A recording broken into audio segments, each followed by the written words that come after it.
Salut tout le monde, c'est Lucie, j'espère que vous allez bien. Et aujourd'hui, nous allons plonger dans une nouvelle série qui met en vedette les personnages de Killary.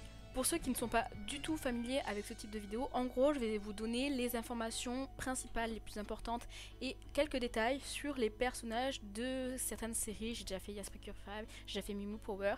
Et là, j'ai décidé de m'attaquer à Killary parce que c'est un dessin animé, /animé de mon enfance, de mes souvenirs, que j'ai aimé.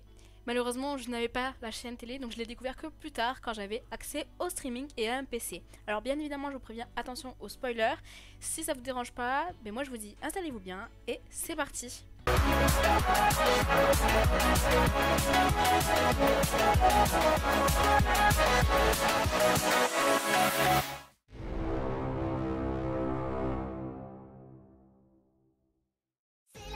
Oh mon âme, une force a émergé.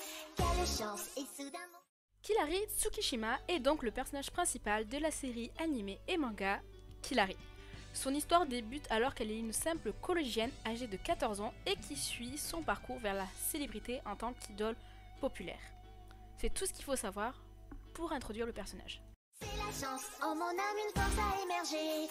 Quelle chance et soudain Killary est une adolescente aux longs cheveux bruns et aux yeux bleus étincelants. Elle est souvent vue dans des vêtements très colorés, dynamiques, qui reflètent totalement son côté très enjoué.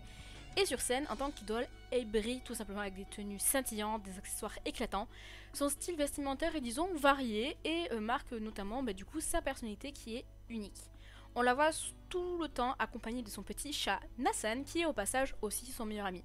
Je pense que beaucoup d'entre nous auraient aimé être comme Killary, en tout cas au niveau apparence, pour les styles de vêtements qu'elle peut avoir. Mais parce que c'est juste incroyable, il y avait des tenues bleues, roses, peu importe le style, des styles tous très variés et hyper cool, qui étaient dynamiques, colorés, et c'est tout ce qu'on aimait et c'est tout ce qu'on a déjà rêvé d'avoir. c'est la chance. Oh mon âme, une force a émergé. Quelle chance et soudain Énergique et passionnée, Killary rêve de devenir une grande star du divertissement. Malgré sa naïveté, qui est quand même bien présente, elle reste courageuse et possède un don pour comprendre son chat, Nassan. D'ailleurs, c'est bien la seule à le comprendre. De plus, elle est gourmande. Si vous l'avez pas remarqué, c'est que vous n'avez pas regardé le bon animé. Elle adore les crêpes et notamment les carpes fourrées. J'ai pas retrouvé le nom du gâteau japonais, mais vous savez, c'est ce gâteau en forme de poisson qui est fourré souvent avec des haricots rouges et puis sinon de la crème, de la chantilly, des fraises, etc. Mais tout de même, Killary, n'oublions pas que ça reste un personnage archétype de série populaire de cette année-là, et donc elle a aussi un côté très maladroit, mais elle est toujours prête à faire de son mieux pour aider ses amis, ses nouveaux amis, ses futurs amis, bref. Killary est définie par sa vivacité, sa détermination et surtout son incroyable gentillesse, qui malheureusement n'est pas toujours là pour l'avantager. Elle est donc, si on définit Killary, c'est vraiment une nature vive, une détermination inébranlable, elle est spontanée, optimiste, vraiment très optimiste et pleine d'énergie, ce qui en fait la rend juste totalement charmante pour nous, mais aussi pour les gens qui l'entourent dans l'animé. Elle va pas avoir beaucoup de chance, elle va être mise à rude épreuve avec de nombreux défis, mais elle va t'inquiète les surmonter dans la positivité, avec le moral, le sourire et surtout très très bien entourée.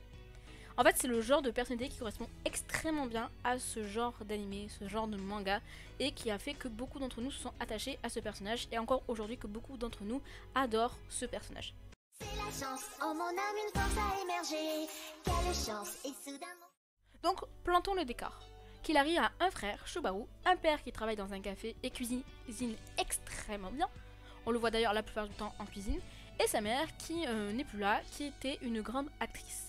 Elle vit aussi avec sa grand-mère, qui est l'un des personnages les plus marrants de l'animé. En tout cas, je trouve personnellement, c'est un petit personnage, vraiment tout petit détail, mais qui a quand même du fort caractère. Un jour, alors qu'elle sauve une petite tortue qui appartient à un étrange garçon, Killary tombe amoureuse directement de lui au premier regard. Et en fait, ce garçon s'avère être Seiji, un célèbre chanteur du groupe The Chips. Espérant donc le revoir, Killary décide de devenir, elle aussi, une idole.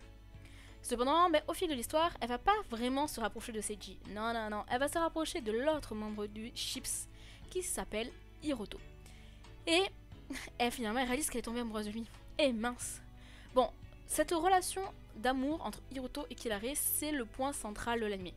En règle générale, on dirait plus que c'est les relations amoureuses de Killary, même si ça commence par Seiji, moi je dirais vraiment que c'est plus autour de Hiruto. Parce que Seiji finalement, je trouve qu'il fait pas l'enfeu très longtemps. Hein. Et tous les deux n'arrivent pas à forcément s'avouer leur amour réciproque, même s'il est réciproque. Mais bon, Killary, on va pas lui mentir, elle a fait une petite erreur de parcours. Je vous rassure, elle n'y est vraiment pour rien du tout. Moi j'appelle ça une erreur de parcours, mais la pauvre elle y est pour rien. C'est à cause de ce petit péteux de Izumi, qui est donc la saison 3. Mais si, vous savez, la saison la mieux animée de tout Killary, vous savez, elle est hyper agréable à regarder. Vous voyez? Non mais je rigole. Bien évidemment, c'est la saison dégueulasse en 3D. Mais en gros, ce mec était tout le temps sur son dos. Il avait même fini par lancer une rumeur disant qu'ils s'étaient embrassés. Est-ce que c'était parce qu'il kiffait vraiment Killary? Est-ce qu'il voulait juste s'amuser? Ou est-ce qu'il voulait juste foutre de la merde? Franchement, j'en ai vraiment jamais compris ce personnage. Mais bref, donc Killary, c'est Hiruto. C'est ses histoires d'amour avec Hiruto. Mais elle a pas fait que ça, parce qu'évidemment, notre petite Killary, son but c'est de devenir une idol. Et elle va bien réussir. Au début, elle sait pas très bien chanter. Hein. Heureusement, elle apprend très vite à chanter et à se libérer. Si seulement c'était aussi simple, hein, je vous le dis. Et du coup, elle va commencer à faire différents groupes. Elle va faire en solo, mais elle va aussi faire un duo et un groupe musical, tout en poursuivant ce chemin vers le succès. Elle va donc faire le premier duo avec Kirapika, avec Hikaru, qui va finalement pas durer très longtemps. Dans mes souvenirs, c'était surtout pour lancer sa carrière. Et puis ensuite, le groupe qui a marqué le plus les esprits, évidemment puisqu'il n'y en avait que deux, c'est Voie Lactée, où l'on retrouve Noélie et Kobeni. Mais elle va surtout faire sa route vraiment seule un long moment en naviguant entre les chansons, la scène, les plateaux télé, le jeu d'acting, etc. Et nous avons aussi eu le droit à l'apparition de Black Moon dans l'épisode 88. C'est un moment où en fait elle devait être une autre princesse. En gros, elle avait été rachetée entre guillemets par une autre boîte qui voulait la faire passer pour ce qu'elle n'était pas. Un personnage froid, qui est blasé, qui en gros la faire changer totalement de personnalité, la faire changer de qui elle est finalement. Mais bon, certes, beaucoup d'entre nous, franchement, a aimé le style de Black Moon Killary. Moi, la première, j'ai trouvé que ça lui allait très bien, c'était classe. Et elle faisait alors plus âgée, c'était pas le fait qu'elle soit plus âgée qui était bien, mais c'est que les cheveux lisses lui allaient très bien, un côté plus sobre lui allait très bien. Mais ce n'était pas elle. Et comme on dit, le naturel revient vite au galop, et la petite Killary, elle est vite revenue parmi nous. Et finalement, ce qui clôture Killary, en tout cas en animé, c'est lorsqu'elle remporte le titre de Reine de Diamant et déclare son amour à Hiruto. Alors désolé pour ceux qui attendaient éperdument ce baiser entre les deux personnages, il n'aura pas lieu, en tout cas dans l'anime. Si il vous intéresse, n'hésitez pas à vous tourner plutôt vers le manga qui allait beaucoup plus loin, qui a continué et qui lui vous propose une petite scène entre les deux. C'est la chance, en mon âme une force a émergé. Quelle chance, et soudain J'aime ce personnage qui est joyeux, je l'ai découvert il y a très longtemps, mais je prends toujours autant de plaisir à le regarder. Il y a sûrement aussi un peu de nostalgie qui joue, je vais pas vous mentir, mais c'est un personnage qui se veut dynamique, joyeux, jeune et purement et simplement gentil. Et ça, je vous jure, un personnage comme ça, mais ça fait tellement plaisir. Certes, des fois il se fait marcher dessus, et certes, des fois t'as envie de le secouer et de dire mais non, tu te fais avoir, mais vraiment ça fait plaisir de voir un personnage qui est juste là pour aider les autres sans avoir de sous-entendu, sans avoir d'arrière-pensée. Certes, il y en a encore, ça existe, mais je sais pas, Killary pour moi c'est la pionnière dans mon sens où c'est la première que j'ai découvert comme ça. Et en plus j'adore son histoire de romance avec Hiruto et j'adore ses chansons. Je peux vous dire que j'ai des chansons dans ma playlist. Voilà, franchement je trouve qu'ils ont fait très fort. N'oubliez pas de liker et vous abonner si cette vidéo vous a plu. Et surtout, mais surtout, n'hésitez pas à me dire ce que vous pensez de Killary. Non mais franchement, parce que ce personnage, je pense que je suis pas la seule à qui a été marquée par elle. En tout cas, moi j'ai hâte de vous lire. Et la semaine prochaine, je vous parlerai de Seiji. Donc, n'hésitez pas à rester, à vous abonner pour ne pas louper la suite. Et moi je vous dis à la semaine prochaine.